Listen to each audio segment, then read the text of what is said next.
Bonjour, nous sommes le samedi 16 mai 2009.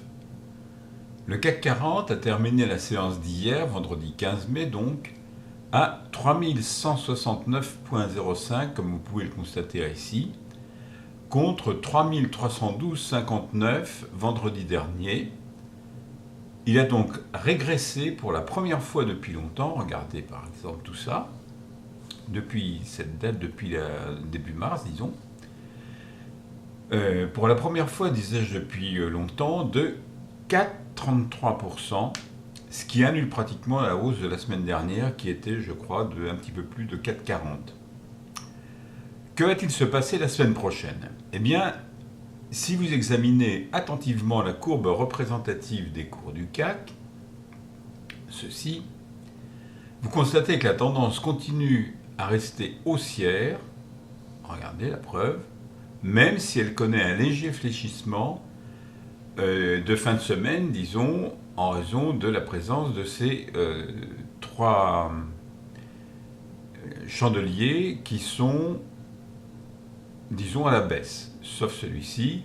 D'ailleurs, cette petite figure devrait vous rappeler quelque chose et théoriquement le CAC devrait repartir à la hausse. Bon, malgré la présence de stochastiques qui rentrent simplement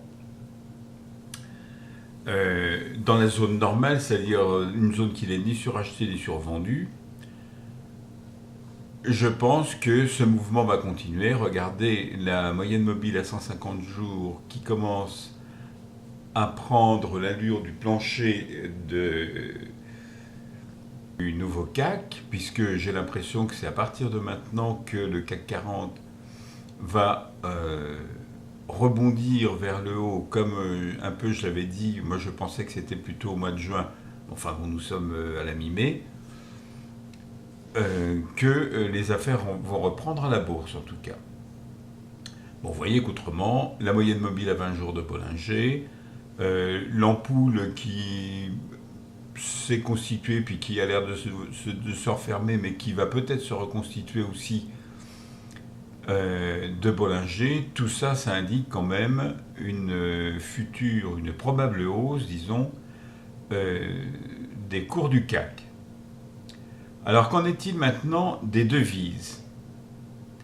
Eh bien, pour les devises, petite surprise, on revient un peu en arrière. C'est-à-dire que l'euro s'est quelque peu affaibli par rapport au dollar, puisqu'il a terminé la semaine à 1,3496, alors qu'il suffisait $1,3634, il fallait, pardon, 1,3634 ici la semaine dernière.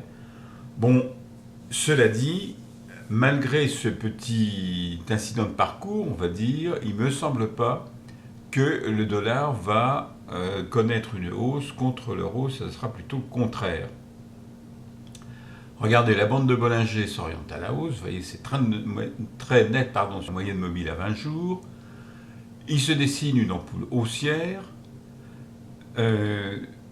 Ici, tout va très bien, donc vraisemblablement, cette hausse du dollar contre l'euro n'est que tout à fait temporaire.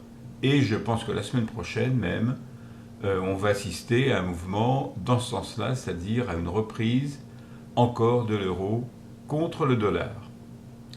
Dernière chose maintenant, l'or. Eh bien l'or, vous voyez, lui, c'est pareil, et il a un mouvement ascensionnel absolument sensationnel, disons depuis le début du mois de mai.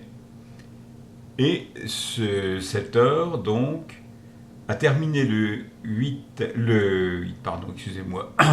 15, ici, à 931,30$ l'once, avec un plus haut de 934,20$ l'once, donc ici et ici, contre la semaine dernière, 918,50$ en clôture et 920$ au plus haut pour l'once.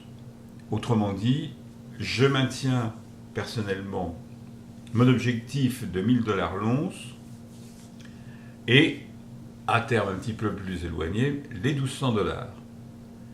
Donc tout va bien, disons, dans ce domaine.